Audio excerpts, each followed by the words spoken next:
Hey guys, how you going? Chris here from Seaflow. I've got an awesome guest here today with us. It's MMA Fit Women's pioneer Liz Carmouche.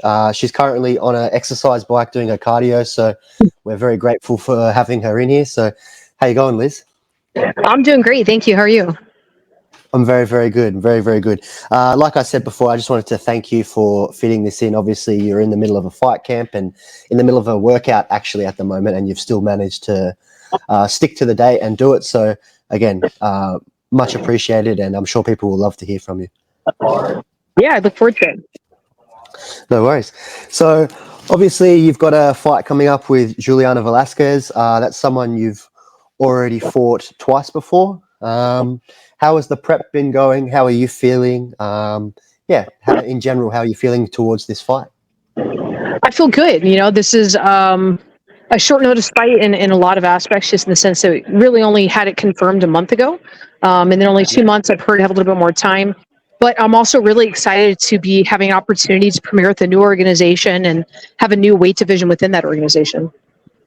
Yeah, it's a really cool opportunity, and lots of people have been paying attention to this to the PFL/Bellator stuff going on. So it's a really cool opportunity for you to stake your claim and get in there. And and obviously you've fought Juliana twice before.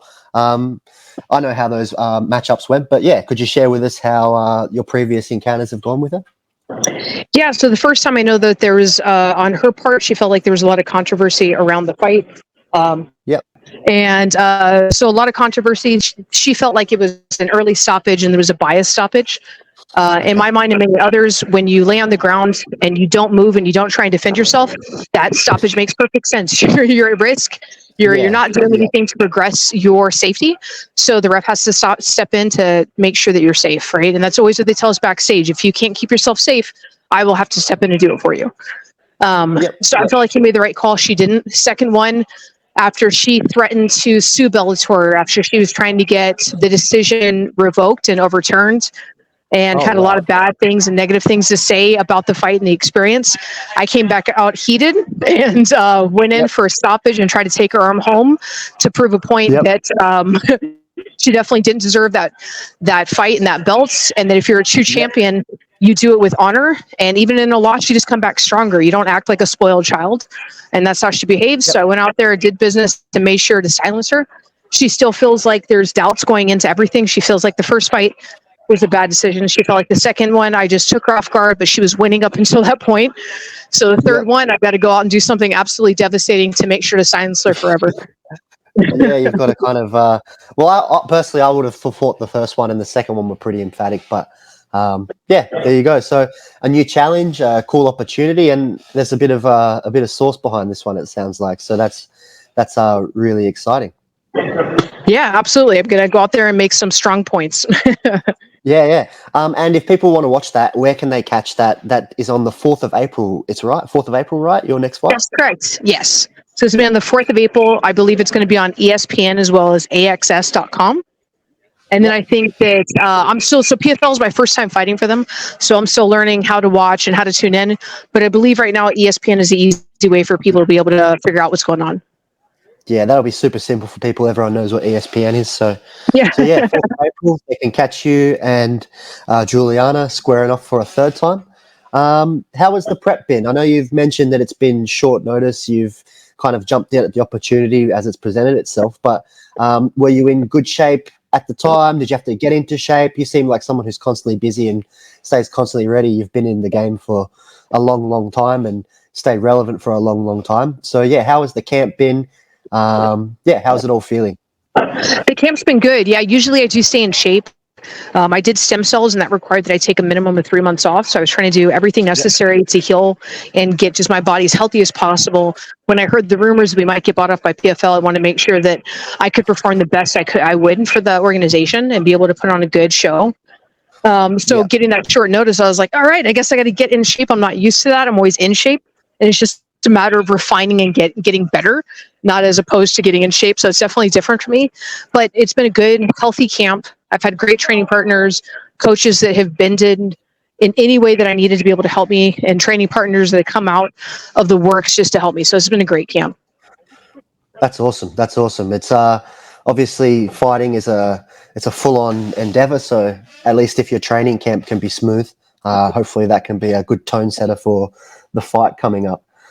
In terms of staying ready and being active and stuff like that, you first fought in 2010, right? 2010? Yes. Yes. How have obviously the MMA landscape for women, particularly, would have been crazy back then, a lot different to how it is now.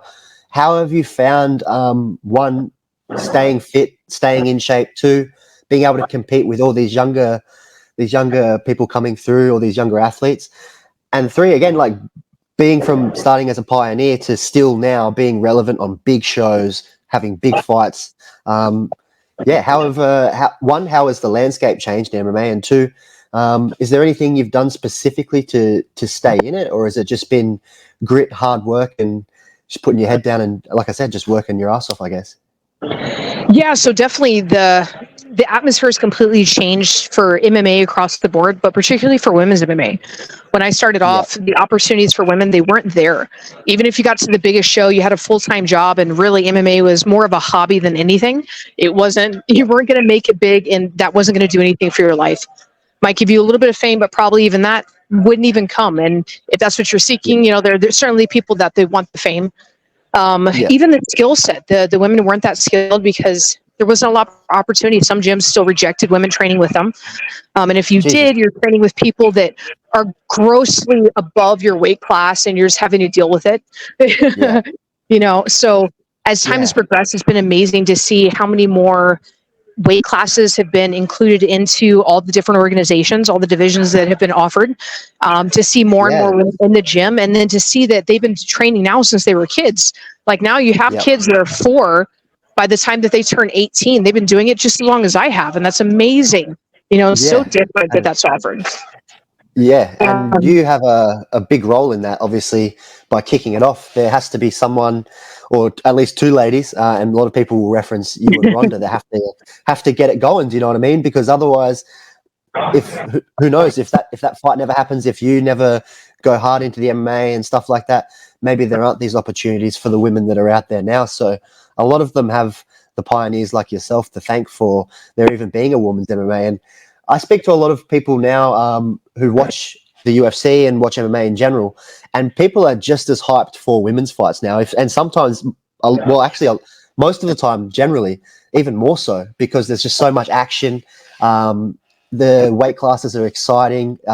There's not as a huge skill disparity between. There's a lot of, from unranked guys to like the guys that aren't ranked, there can be a huge disparity. But where the women, they just seem, I don't know, for whatever reason, it seems super, super competitive. So, people like yourself are the reason for that happening. So kudos to you, and a bit of a tip of the hat there. Thank you. Yeah. So before that, I've only really learned this today. You're actually a veteran. You were, before you started fighting, you were overseas and defending your country and stuff like that.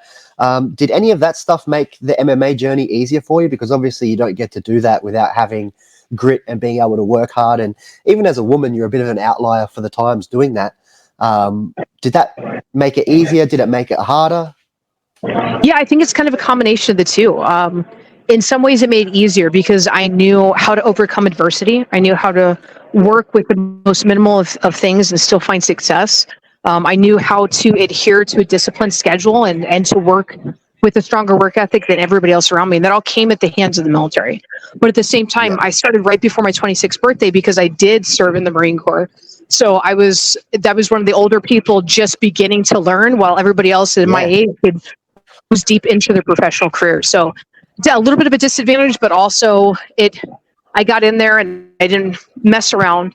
I didn't try and pretend like I was going to be the next big thing and that I could just I could skip practices. I was in there every day, 7 hours a day, committing to playing catch up with everybody. And that paid off really well for me.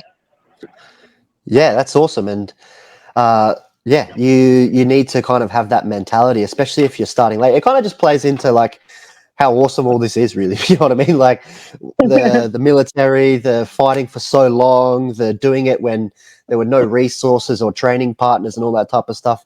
Obviously it's a double-edged sword a little bit starting at 26, and there's other people that are in it, but it just shows how hard you how hard you worked and were able to make up that gap, and not only make up the gap, get ahead and run away from them. Do you know what I mean? Like it's super impressive.